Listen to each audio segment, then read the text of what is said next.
¿Qué tal? ¿Cómo estás? Pues nos acercamos ya al último capítulo del Evangelio según San Mateo. Estamos muy contentos de acercarnos ya a esta conclusión porque pues cumplimos una meta muy importante y es precisamente la de comentar capítulo a capítulo este relato del Evangelio, del único Evangelio que es Jesucristo nuestro Señor, la buena noticia, pero a los ojos de San Mateo y la comunidad a la cual él se dirigió con este relato escrito. Una comunidad que, como ya hemos dicho, es una comunidad del judaísmo, una comunidad cristiana, pero que viene del judaísmo y a la cual Mateo le quiere dejar un testimonio, digamos, irrefutable de la forma como Jesús, siendo el Mesías esperado, cumple con todas las escrituras que hablan de él, que dan testimonio de él, que dan testimonio de su llegada. En el capítulo 26 vimos el juicio, ¿verdad? Capítulo 27 vemos la muerte de Jesús, ¿verdad? Y en este capítulo 28 vamos a ver la parte de lo que es ya la resurrección. Sin mayor preámbulo, vamos a pedirle al Señor que nos acompañe en esta lectura, acompañada precisamente del capítulo 28 del Evangelio según San Mateo, y besamos la palabra de Dios, porque es Dios hecho palabra, y vamos a pedir al Espíritu Santo. En el nombre del Padre, del Hijo, del Espíritu Santo. Amén. Ven, Espíritu Santo, llena los corazones de tus fieles y enciende en ellos el fuego de tu amor. Envía, Señor, tu Espíritu y se renovarán todas las cosas, se renovará la faz de la tierra. Oh Dios, que iluminaste los corazones de tus hijos con la luz de tu Espíritu Santo, haznos dóciles a sus inspiraciones para que gocemos siempre del bien y gustemos de sus divinos consuelos por Cristo nuestro Señor. Espíritu Santo, fuente de luz, ilumínanos. En el nombre del Padre, del Hijo y del Espíritu Santo. Amén. Capítulo 28 del Evangelio según San Mateo. Pasado el sábado, al alba del primer día de la semana, María Magdalena y la otra María fueron a visitar el sepulcro. De pronto hubo un gran temblor. El ángel del Señor bajó del cielo, se acercó, rodó la piedra del sepulcro y se sentó en ella. Su aspecto era como el del relámpago y su vestido blanco como la nieve. Al verlo, los guardias se pusieron a temblar y se quedaron como muertos. Pero el ángel se dirigió a las mujeres y les dijo: ustedes no teman, sé que buscan a Jesús el crucificado. No está aquí. Ha resucitado como lo había dicho. Vengan a ver el sitio donde estaba puesto. Vayan enseguida a decir a sus discípulos: ha resucitado de entre los muertos y va camino de Galilea. Allí lo verán. Eso es todo. Ellas salieron rápidamente del sepulcro y con temor, pero con mucha alegría, corrieron a llevar la noticia a los discípulos. Jesús salió a su encuentro y las saludó. Ellas se acercaron, se echaron a sus pies y lo adoraron. Entonces Jesús les dijo: no teman, digan a mis hermanos que vayan a Galilea, allí me verán. Mientras las mujeres iban de camino, algunos de la guardia fueron a la ciudad y comunicaron a los jefes de los sacerdotes todo lo ocurrido. Estos se reunieron con los ancianos y acordaron en consejo dar una buena suma de dinero a los soldados, advirtiéndoles: digan que sus discípulos fueron de noche y robaron su cuerpo mientras ustedes dormían. Y si el asunto llega a oídos del gobernador, nosotros lo convenceremos y responderemos por ustedes. Los soldados tomaron el dinero e hicieron lo que les habían dicho. Y esta es la versión que ha corrido entre los judíos hasta hoy. Los 11 discípulos fueron a Galilea, a la montaña donde Jesús los había citado. Al verlo, lo adoraban. Ellos que habían dudado. Jesús se acercó y se dirigió a ellos con estas palabras: Dios me ha dado autoridad plena sobre cielo y tierra. Vayan y hagan discípulos a todos los pueblos y bautícenlos para consagrarlos al Padre, al Hijo y al Espíritu Santo, enseñándoles a poner por obra todo lo que les he mandado. Y sepan que yo estoy con ustedes todos los días hasta el final de los tiempos. Palabra del Señor. Gloria a ti, Señor Jesús.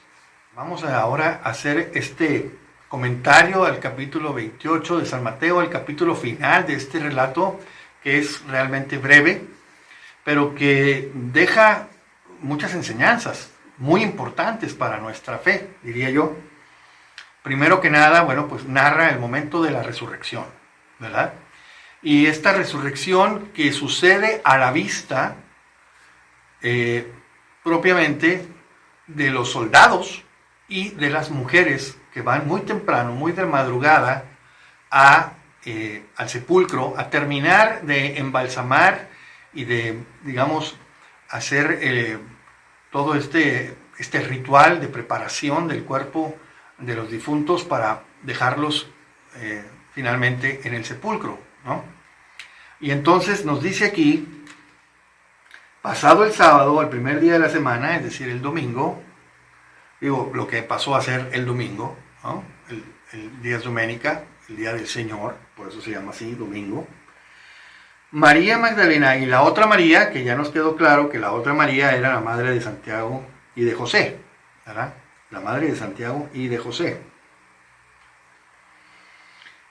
Parientes de Jesús, ¿verdad? Aparte, nos dice al final del capítulo 13 que este Santiago y José eran familiares, eran primos de Jesús, ¿verdad?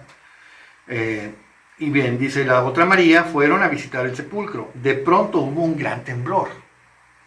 Hubo un gran temblor y el ángel del Señor bajó del cielo, se acercó, rodó la piedra del sepulcro y se sentó sobre esta piedra. Una piedra grande, nos dijo el capítulo 27, que era una piedra grande.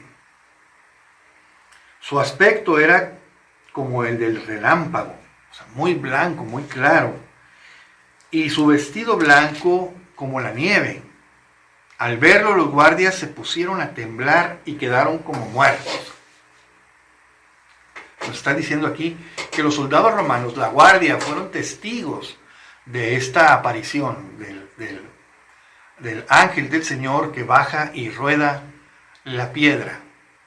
No menciona que hayan visto salir a Jesús, pero sí menciona que baja el ángel y rodó la piedra. ¿Jesús necesitaba que rodaran la piedra? No. Para poder salir, Jesús no necesitaba eso, ¿verdad? Nos va a mostrar los demás relatos evangélicos, nos van a decir que Jesús se presenta ante los discípulos, estando ellos a puerta cerrada. Entonces el ángel llega y rueda la piedra, no porque Jesús lo requiriera para poder salir del sepulcro ya resucitado, sino que lo hace como testimonio para las mujeres y para los mismos detractores, ¿verdad? La guardia, en este caso la guardia romana, asignada a la custodia del sepulcro, para que constara que la tumba estaba vacía. Por eso les va a decir el ángel, no teman, le dice a las mujeres, ustedes no teman, sé que buscan a Jesús el crucificado, pero no está aquí, ha resucitado como lo habían dicho, vengan a ver el sitio donde estaba puesto. Para eso se rodó la piedra, para que pudieran las mujeres y los discípulos, como también nos narrarán los demás evangelios, que Santiago, Pedro y Juan, corren al sepulcro una vez que reciben la noticia por parte de las mujeres, específicamente por parte de María Magdalena, y ellos corren a ver cómo estaba el sepulcro y encontraron todo como habían dicho las mujeres, ¿verdad? El sepulcro vacío, no encontraron a Jesús. Pero dice, vayan enseguida, les dice el ángel, vayan enseguida a decir a sus discípulos, ha resucitado de entre los muertos y va camino de Galilea. Allí lo verán. Es todo, no hay que decir nada más. Ha resucitado de entre los muertos y ya va para Galilea como les dijo, allá lo verán. Ellas salieron rápidamente del sepulcro y con temor, pues imagínate, ¿verdad? Eran conscientes de que Jesús era un ejecutado por los romanos, condenado por las autoridades judías, y bueno, pues todos los que de alguna manera fueran relacionados con él, pues eran sospechosos, eran posibles criminales, ¿no? Podían ser ajusticiados igual que Jesús, ¿no? Y entonces ellas, llenas de miedo, pero con mucha alegría, corrieron a llevar la noticia a los discípulos. Y entonces Jesús les sale al encuentro, dice Mateo, y las saludó. Un poquito diferente de cómo lo van a narrar los demás evangelios, que hablan de que pues hay este encuentro entre Jesús y Magdalena, que no lo reconocía al principio y después sí, ¿no? Ellas se postraron y lo adoraron. Entonces Jesús les dijo: no teman, digan a mis hermanos que vayan a Galilea, allí me verán. Es decir, Jesús les ratifica la orden del ángel. Lo que ya les había dicho el ángel, Jesús se los vuelve a ratificar, se los vuelve a repetir. Y mientras las mujeres iban de camino, algunos de la guardia fueron a la ciudad y comunicaron a los jefes de los sacerdotes todo lo que pasó. Y claro, pero fíjense, ¿verdad? La cerrazón. Les dan los guardias que custodiaban el sepulcro, les dan testimonio de la resurrección. Y ellos siguen con su mente, su corazón cerrado. Y les dan una fuerte suma de dinero a los soldados para que digan que los discípulos fueron de noche y robaron el cuerpo mientras ellos dormían. Y les dicen, bueno, si esta versión le llega al procurador, o le llega al gobernador, ¿verdad?, Poncio Pilato, y los quiere a ustedes pues escarmentar o llamarles la atención porque se quedaron dormidos cuando debieron haber sido vigilantes, no se preocupen, nosotros nos encargamos, ¿verdad? Nosotros hablamos con él y lo convencemos. Vamos a responder por ustedes. Y entonces dice, los soldados tomaron el dinero y hicieron lo que les habían dicho, y esta es la versión que hasta el día de hoy corre entre los judíos. Entonces, bueno, la verdad es que yo no he tenido la experiencia de interrogar directamente a un judío sobre qué opina de la resurrección de Cristo. Pero bueno, aquí nos dice, nos atestigua Mateo, que en el primer siglo los judíos en la sinagoga no aceptaban, o les había llegado a muchos de ellos la información de que los discípulos de Cristo habían robado el cadáver. Pero luego viene aquí un punto, un momento crucial en el nacimiento de la misión de la iglesia. Y es que dice, los 11 discípulos fueron a Galilea, a la montaña donde Jesús los había citado. Al verlo, lo adoraron.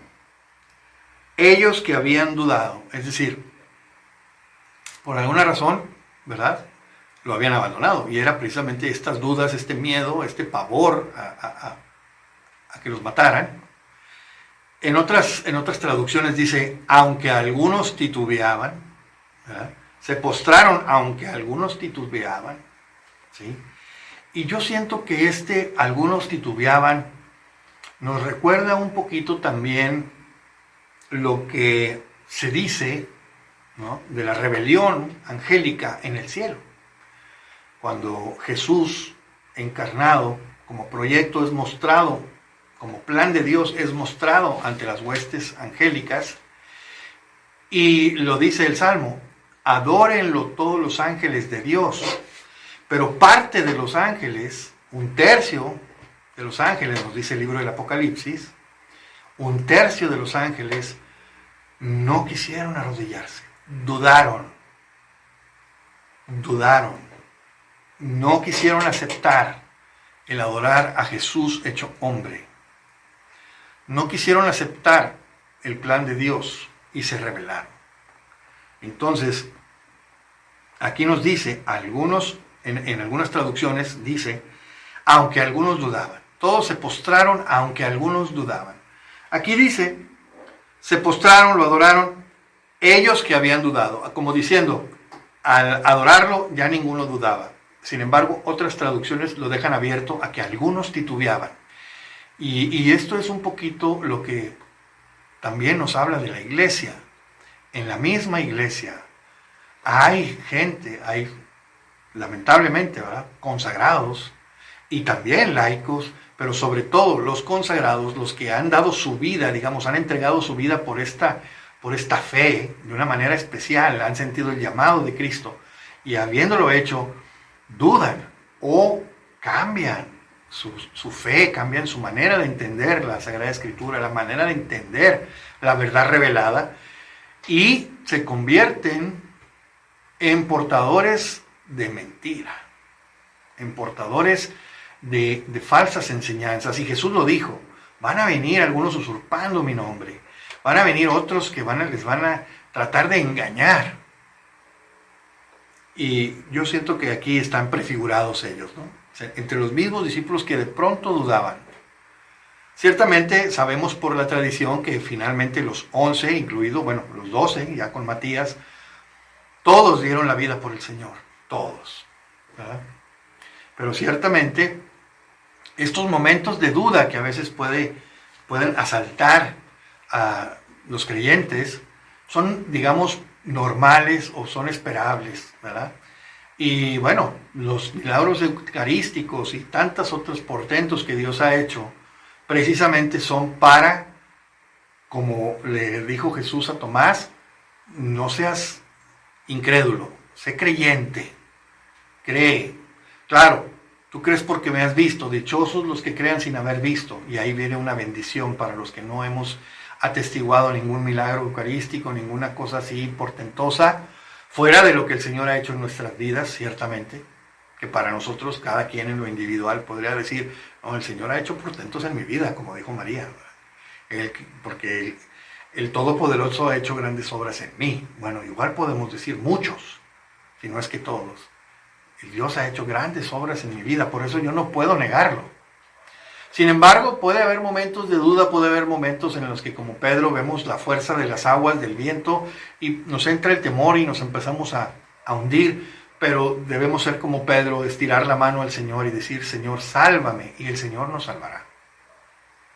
Pero aquí lo vemos, aún viendo a Jesús resucitado y postrándose ante Él, algunos todavía dudaban, algunos todavía sentían quizá alguna cuestión en su interior que no terminaban ellos de comprender. Ciertamente, los misterios del Señor, los misterios divinos, pues no los podemos entender. Ninguna alma humana ni angélica podemos comprender en su totalidad los misterios del Señor. Por eso son misterios, son cosas que escapan a nuestro entendimiento y que por eso exigen nuestra fe, nuestra adoración, nuestra obediencia.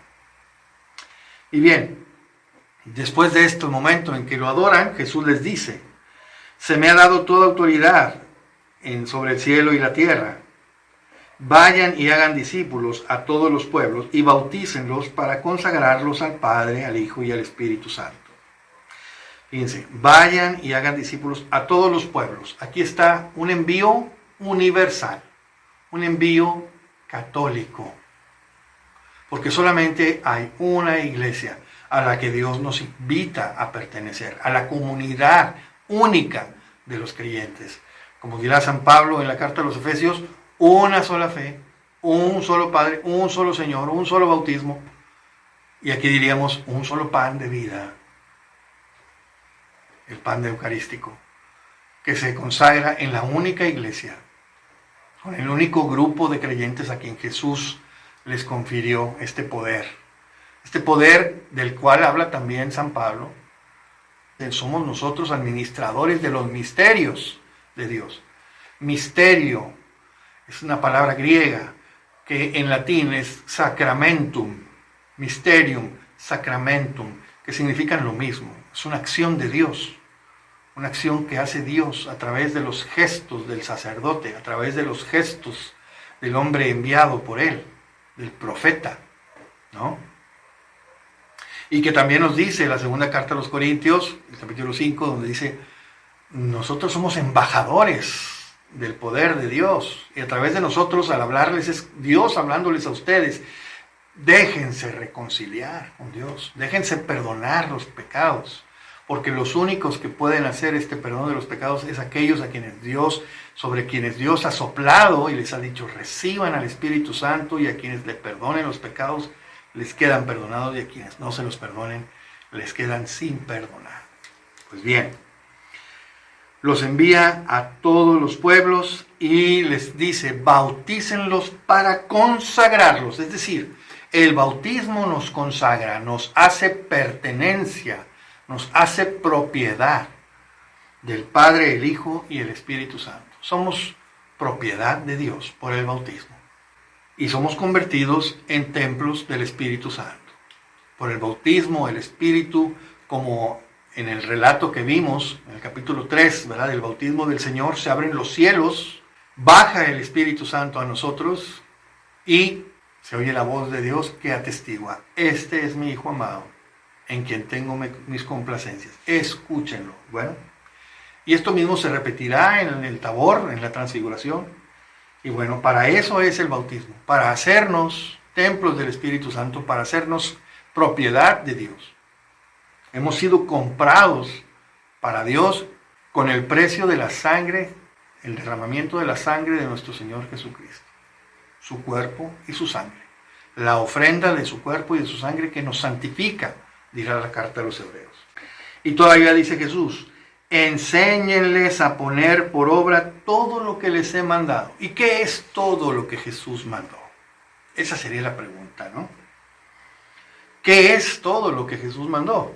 Bueno, pues todo lo que Jesús mandó, nos dice San Juan, ¿verdad? Que no todo está en la Escritura, no todo está en la Biblia. Dice: esto se escribió para que ustedes creyeran y creyendo tengan vida en su nombre, pero Jesús hizo y dijo muchas otras cosas. Y todavía dejó en el tintero otras tantas cuando dice, creo que es en San Juan 16:12, que les dice: muchas otras cosas les quiero decir, pero todavía no pueden con ellas. Es decir, Jesús deja abierto, y también la Escritura deja abierto, que todo lo que está escrito es necesario y suficiente para que creamos.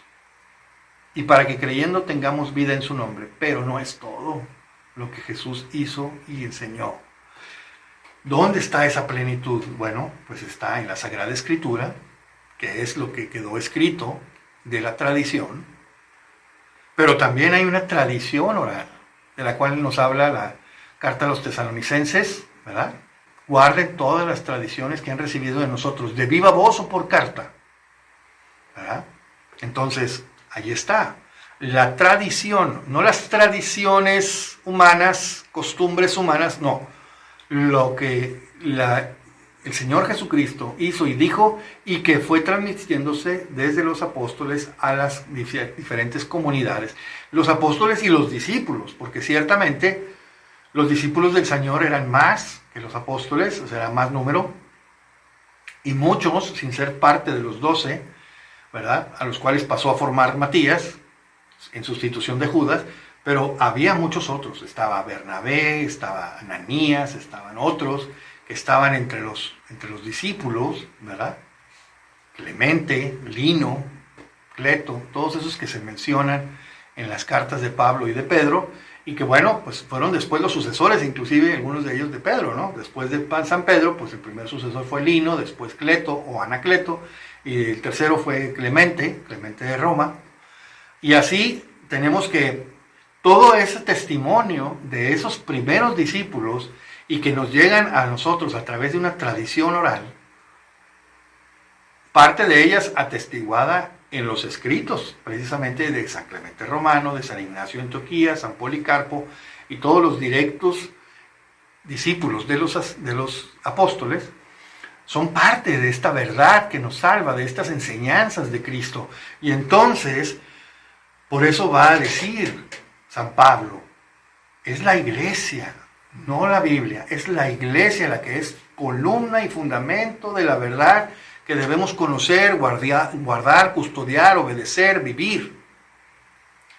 Ciertamente, la Escritura nos sirve para enseñar, nos sirve para formar, para estar listos para toda obra buena, ¿sí?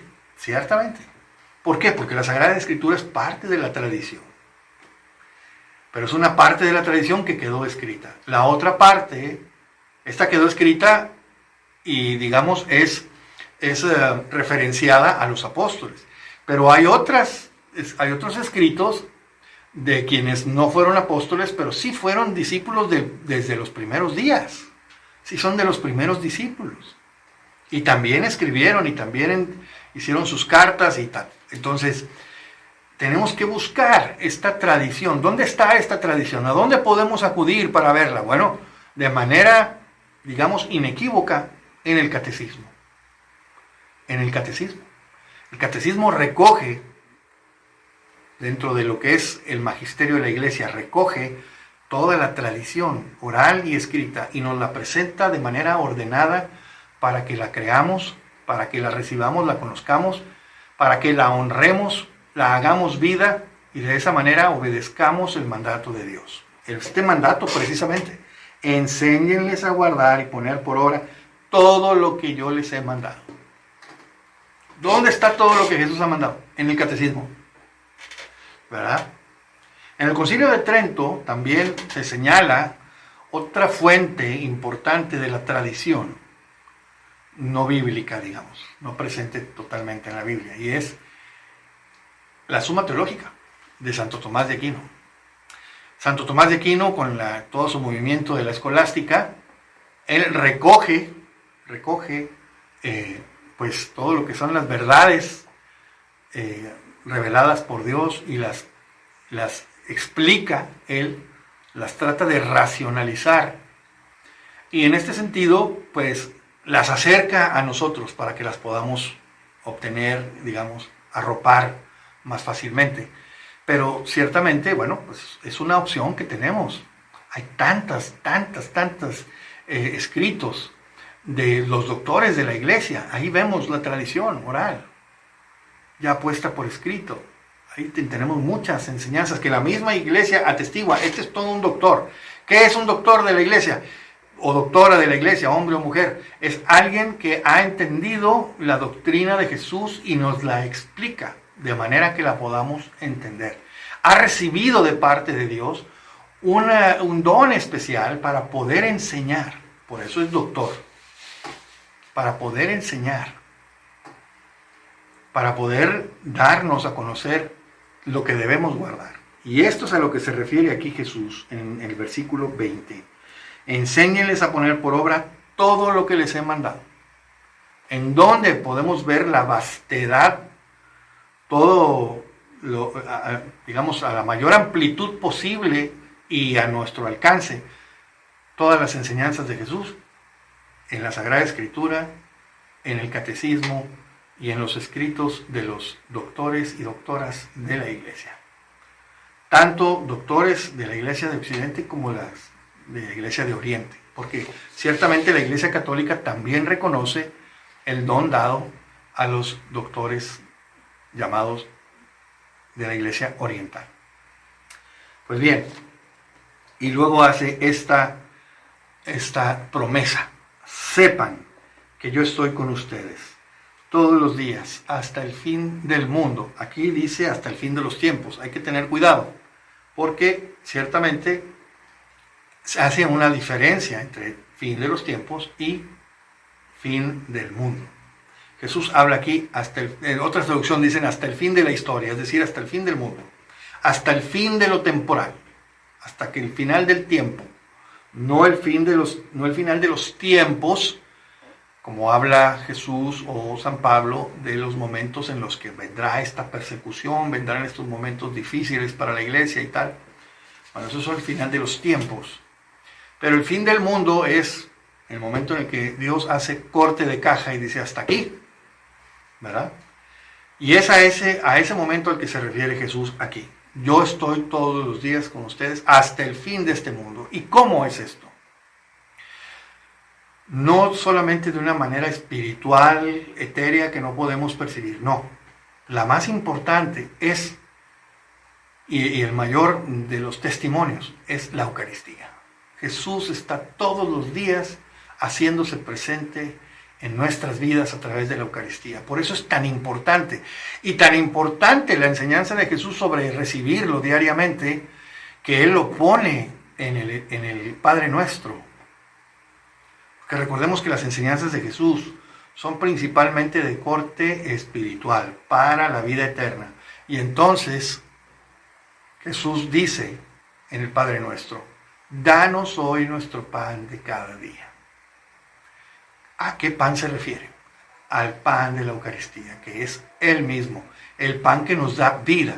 Porque Jesús les dirá, vamos a ver en San Juan, les va a decir, no trabajen por ese pan que se echa a perder y que no los lleva, no les da vida, no les da la vida que les viene a traer el Hijo del Hombre. No, esfuércense y afánense por recibir el pan que les va a dar el Hijo del Hombre, el pan de vida. Y ese pan que les voy a dar es mi cuerpo y mi sangre, es mi carne, que es verdadera comida, verdadera bebida, etcétera. Todo lo que nos dice el capítulo 6 del Evangelio según San Juan y que ya analizaremos con un poco más de profundidad en su momento.